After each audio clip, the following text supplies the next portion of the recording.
Look, the emblem right there. Reverse. It can be the reverse. We are here. It's CouchPotatoGM.com is the website. Couch Potato General Manager, the YouTube channel. You know it because you are on it.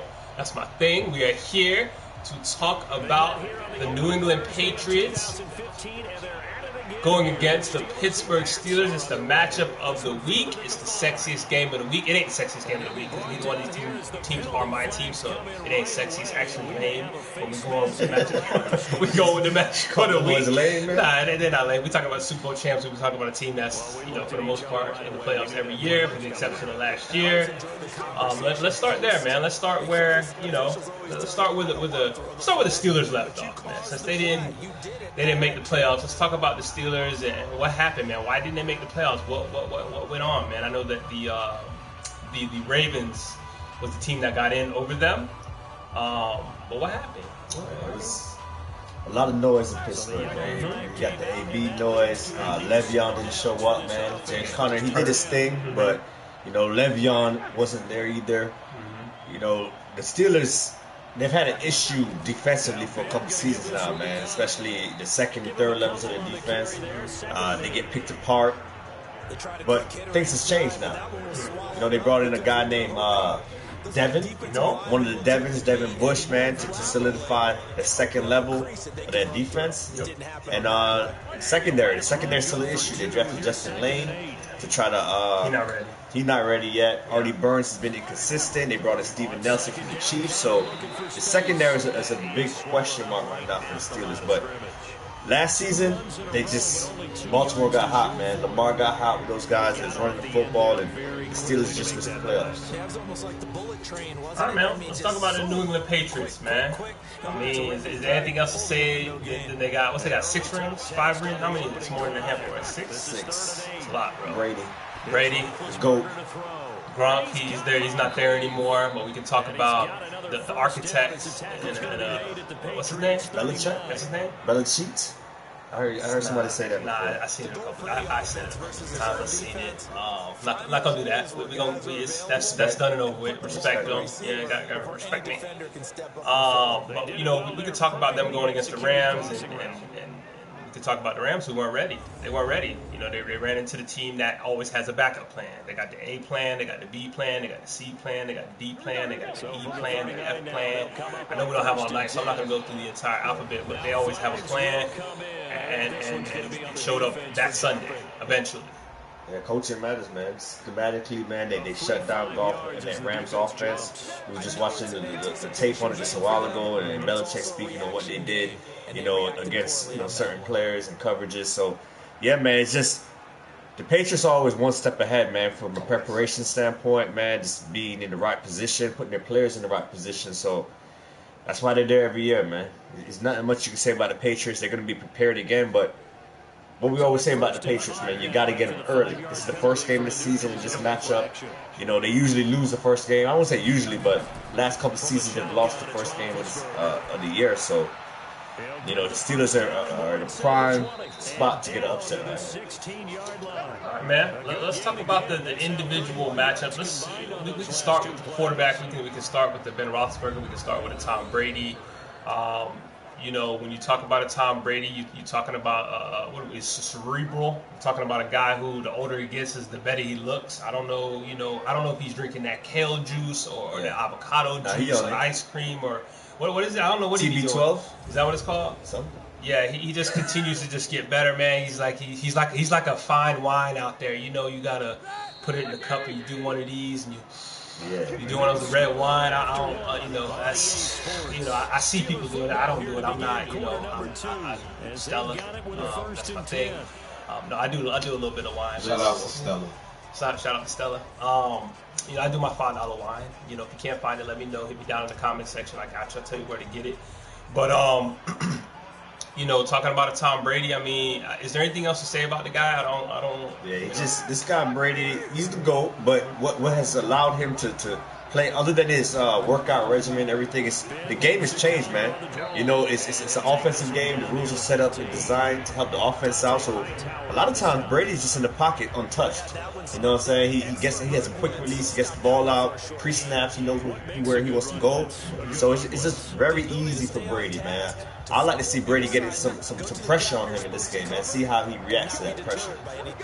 It's an opportunity that could actually happen, right? We talk about the Patriots offensive line, what they got going there. They have, Trent Brown who exited left over there. Where's he at? Oakland? Yeah. Over there in Oakland. So now you have Isaiah Wynn, who should have played last year.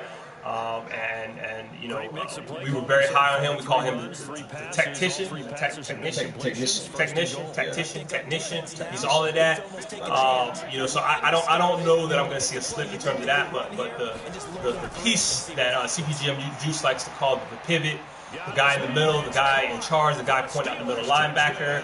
Who's David Andrews. David Andrews. Yeah, he's out. Ted Karras is in.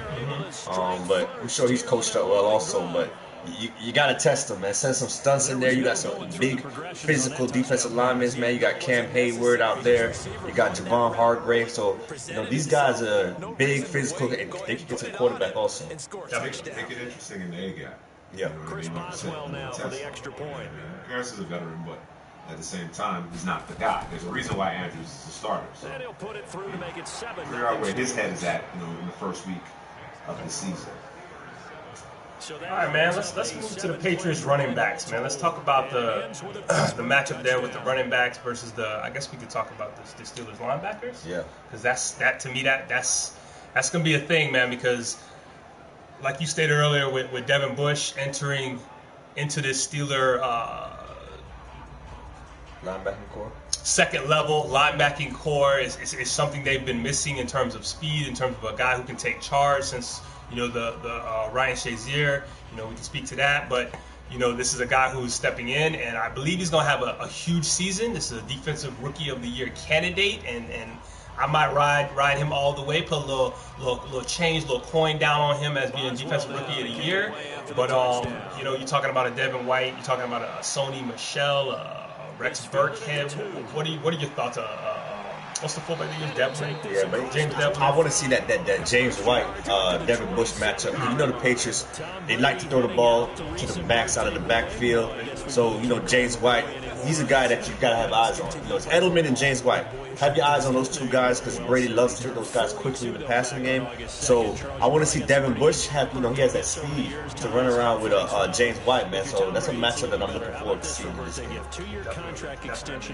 Don't be surprised though, man. I don't know. Sony Michel might. Who's taking care of that guy? What's it might be a little sneaky thing there going on there with Sony Michel. Yeah. But let's move to these Patriots receivers, man, and the cornerback, the secondary of Steelers, man. Edelman, is he going to get off? Josh Gordon Flash, the Flash? Is he the Flash or is he the other Flash Gordon? It got to be Josh Gordon, though. The guy's not playing, man. Numbers not in camp, man. So we talked about the Steelers, secondary a little bit. It might be a little, what you call it, suspect. Yeah. I mean, you got Joe Hayden, who they signed, was a 2-year deal they signed. A 2-year deal I think they signed with Joe Hayden. But you got a Steve Nelson out there who we're not extremely high on. Did he have a season last year? I think the Chiefs, so I don't think anybody had a good season defensively for the Chiefs. D Ford, maybe, but not nobody in the secondary. Okay. Chris Jones, Chris Jones too. Beast. And the big question mark obviously is going to be the safeties they got there. Terrell Edmonds, Sean Davis. I know we had some question marks about Terrell Edmonds, who was a first-round pick. He was a little liability in coverage last season. But the interesting thing with the Steelers secondary against the Patriots receivers is zone and man. Remember that playoff game when they played zone and Brady picked them apart? Slow depth, yep. And then last season, they played more man. They won that game. They held the Patriots to 10 points. So I'm expecting a lot more man defense this season, but I'm sure Bill Belichick knows that as well and be prepared for that also. So it's a lot of Edelman. I'll see a lot of Edelman, James White. And Flash Gordon, man, I want to see. Do you think he's going to be full-time player or is it going to be a rotational thing? I mean, you would like to think he's going to be out there full-time, but I mean, again, you don't know what you're going to get with a Josh Gordon. Man. It's kind of a wait-and-see thing. I don't know if anybody drafted him.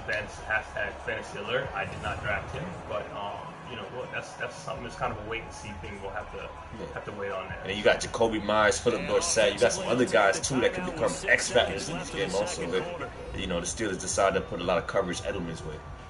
Philip Dorsett. You ain't got nothing to The say. U? What's up, the U? You good? I bet he outsnaps Josh Gordon.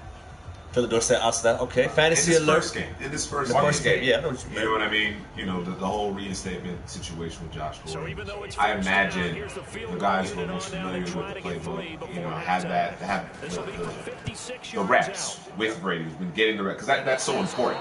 Brady expects you to be exactly where you're supposed to be, but I do expect them to have a package for Gordon. You know what I mean? Certain areas down and distance, Josh Gordon be on the field, but I see the receivers that you mentioned, Edelman, Myers, Dorsett, Gordon, I see all of them actually getting quite a bit of playing time in this game. All right, man. Can we flip the script and can we talk about the Steelers' offense going against the New England defense? We can talk about Ben Roethlisberger and I know you got a specific take on Mr. Berger himself. Would you like to? Indulge. I'll weigh in. I think with Pittsburgh, that was the end of the hat. So, you live with that. But to that point, I think Ben Roethlisberger forced the issue too much. I thought Pittsburgh got too pass happy at times last season. They led the league in attempts. They need more balance. That's the way I feel about it. Ben Roethlisberger, I can't imagine this team being as explosive as they were when they had Lev Bell and Antonio Brown in the lineup. That doesn't mean that they can't be a good offense, a very good offense.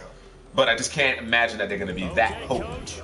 You know what I mean? In terms of attacking at all levels of the field. I think there's some change that needs to happen, which means Roethlisberger's going to have to dial it back a little bit. He's going to have to be a little bit more judicious with the ball and protect it. There's just too many INT 16 picks for a veteran. At this point in his career, two-time Super Bowl champion. You got to do a better job of protecting the football. That I expect that TD to INT ratio to be better. So. Again, you mentioned it. This is generally the time that New England is kind of at their most vulnerable at the very beginning of the season. They're kind of working through their kinks throughout September. But again, it comes down to ball security for me as it pertains to this offense. And Roethlisberger has to understand when to go for the jugular and when to just, punt. You know what I mean? Play a little field position. You can't make a play every single time. All right, man, let's go to the Steelers running backs. Let's go to Mr. James Conner, the replacement of Le'Veon Bell. We saw what he could do last year. We hear a CPGM question if he last the whole season.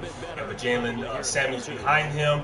And they also drafted a Benny Snell who's supposed to get some work in there too. So I kind of like the mix that they have there. They got the receiving back and Jalen Samuels. He can work out the backfield as well. You got a Benny Snell who kind of matches. He's kind of in between. He's a little bit more on the James Conner side than he is a Jalen Samuels side, but I kind of like that as well. So, what's your take on those? Yeah, I love the running back depth the Steelers have, man. James Conner showed last season he's a physical, strong-nosed guy, but he also has that wiggle, to make a defender miss and break off big yards as well. Also knows for the end zone. So, there's a lot of positives in James Conner. The injury thing, he's been injured a couple times. Nothing serious, but he misses games every single season. He has that physical nature. But you got somebody like Jalen Samuels behind him. Last season he ran for 149 against the Patriots because James Conner wasn't there. So, yeah, man, the running backs definitely for Pittsburgh. I think they need to have big games, man. And like you said, not make Ben throw the ball as much. You know what I'm saying? So just leading on that run game, man. And they have a stable of backs to do so. Like you said, but by leaning on that running game, you then protect your defense. I expect the Steelers to be better defensively. We'll obviously talk about it more, but they've just had too many blown coverages. You know what I mean? They've dealt with some injuries to some key guys. Cam Hayward up front, but it's been the back end that's been a problem. So when you're in that track meet and you're up and down, you know what I mean, in terms of scoring points, you put a lot of pressure on your defense. So while I do expect them to be better on that side of the ball, I still think they need to control the time of possession. You know what I mean? Shorten the game, depending on who you're playing, where you're playing, and put yourself in a position to have to make a handful of stops as opposed to making, 10 stops because you're just up and down the field. You're uber aggressive and You get those 3 and outs, real quick 3 and outs. You don't give your defense an opportunity to rest. They have to manage that. Call that Big 12 football? A little bit. Yeah. A little bit. Florida State football. Yeah, I was going to put them What's your favorite team? You heard your boy came out talking about conditioning. Yeah. Boy, Willie, yo. That's not good. Your Florida team in September and you talk about conditioning. Yeah. That's not good. You're not handing the ball off to candidates. Well, we digress. So let's move to these receivers, man. And a guy I'm extremely high on who I've drafted in a couple of my drafts. I think all maybe 1 or 2. Is James Washington. I think this guy might actually be the X factor for this game. But let's first of all we get to Mr. James Washington. Let's talk about a guy who has to take the place of probably a future Hall of Famer. Although I think something's a little off about him. Yeah, they might do the TO treatment, man. Maybe he don't get in the Hall the first time because of off the field things, but we'll see how it goes with AB. But he definitely is a Hall of Fame receiver. So what's your take on Juju? He got to take his place, man. It's easy when you the number 2 and you got a Hall of Famer on the other side doing this thing. So it's a guy the teams have to worry about. But Are we keen on a Juju Smith-Schuster to start the season? Is that what New England's gonna do, or they just kind of play a base form and just play a wait and see type of thing on defense? Well, I think the Patriots had the blueprint last season when they played the Chiefs. Tyreek Hill was out there. They doubled Tyreek Hill without Stephon Gilmore, and then Gilmore locked up against Sammy Watkins. So I'm interested to see if Bill Belichick adopts the same game plan against Juju. We'll see how much he respects Juju. But I think you definitely have to try to take Juju out of the game. Make James Washington or Dante Moncrief beat you. So with one-on-one coverages. Don't let Juju just run around the field in simple coverage. He's going to beat you. Well, I mean, I think the Patriots are uniquely prepared to do just that in terms of putting one player on. I mean, that's Stephon Gilmore. You know what I mean? He played at such a high level last year. He may not necessarily play at that level, but he's one of the better corners in the league. I think he can match up just fine. You know what I mean? Tyreek Hill, it depends on what other weapons are out there. If you have a couple other guys that are scaring you, then maybe you double cover Juju and then you allow Stephon Gilmore to cover someone else. But in this case, while we like James Washington, while we think Dante Moncrief has some upside in this particular offense, they got to show. They have to demonstrate that. They've yet to demonstrate that on a consistent basis. And in the case of James Washington, he's really just getting his opportunity. Had a strong preseason, but certainly now it's a regular season. Now there's going to be game planning, so on and so forth. So, as far as week 1, I expect Stephon Gilmore to go wherever Juju Smith-Schuster is. So in that matchup, man, because I see that also. Who wins that matchup? If you break that down further, the Pats in those years rarely losing in the fourth quarter like they are now. I mean, I don't think it's going to be one of those situations where Gilmore blanks Juju per se, but if you keep him out of the end zone, you know what I'm saying, and you're not giving up 125, 150 yards through the air, then that's a win. It's hard enough to play defense in this league, given all the rules, given how everything is slanted towards the offense, as you alluded to earlier. But if you minimize his ability to make big plays, convert on third down, that's a win for New England. I can see a scenario where, because I know that they did it last year with AB, where he was struggling to for Ben to give him the football for whatever reason, whether it was the defense that they were showing or it was just Ben not throwing the football. They would come out at half and they would throw the bubble screens, just try to pepper him. So I don't know if that's a thing that they'll do with Juju and step off Gilmore's all over him, but that's the thing to keep in mind. And then let's not forget, the late great, who pretty much ended the career of Chris Conti, Mr. Vance McDonald. Oh, yes. Yeah, he RIP'd him into the ground. Bucks fan, and I just had to watch it. But anyways, that's a guy who, that's probably going to be a problem. And the reason why I say he's going to be a problem is because the guy who would probably cover him is no longer there. They're standing by him, right? Yes. Yeah. He had the flower, right? He got caught with the flower. Okay. The sugar. They call it the booger sugar. The booger sugar. So and Patrick Chung, who's is he suspended? Let's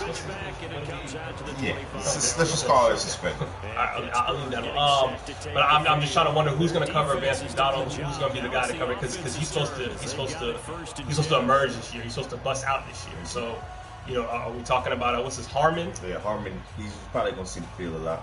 Okay. With Chung out, you still got McCurdy out there. Yeah. He's probably gonna see McDonald quite a bit also. So, the Patriots, man, you know how the Patriots do it, man. They just got so many different players that they just insert in, and probably not as talented as Chung, but just scheming them up and having these guys in the right places. I think they're gonna be in the right place with Vance McDonald's.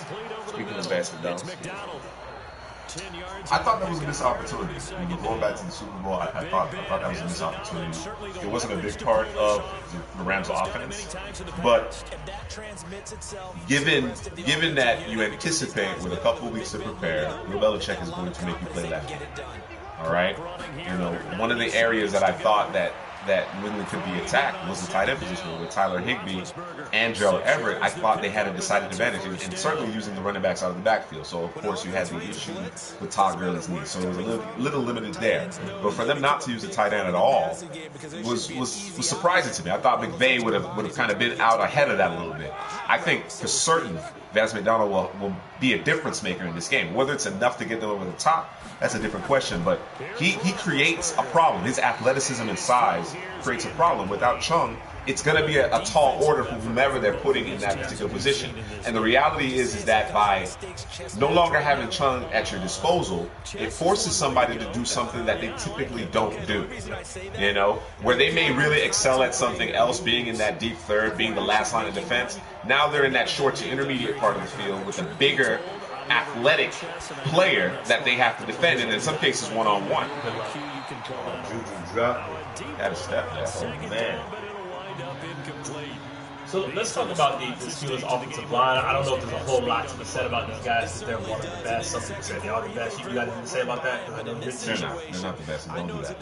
And don't do that. Stop. We only have so much time left. Okay. We do have minute 14. Let's talk about this offensive line for the Steelers. It's one of the best in the league. Going up against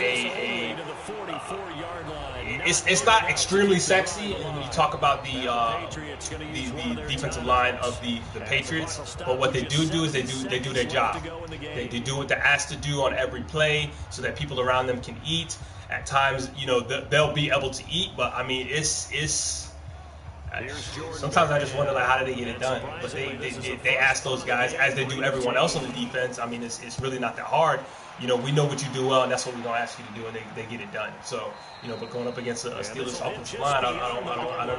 I know they got Michael, they added a Michael Bennett, who I love, have always loved, got away from Tampa, but, that's a piece added there.